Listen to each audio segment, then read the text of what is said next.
Hai, hampa kat mana tu? Semoga hampa semuanya sihat-sihat berjaya walaupun di mana hampa berada. Hari ini Mak Ali berada di pasar pagi ayak hitam pula, sahabat-sahabat noh. Pasar pagi ayak hitam. Sesiapa yang nak mendapatkan kerongsang boleh datang ke pasar pagi ayak hitam. Pelbagai jenis kerongsang. Sedikit view untuk hampa pagi ni.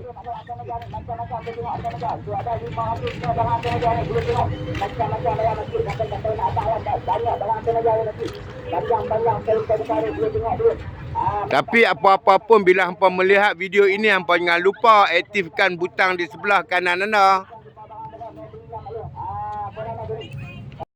Minyak Raja Kayu, sahabat-sahabat yang bermasalah dengan urat boleh dapatkan minyak Raja Kayu kat Bayo Mak Ali.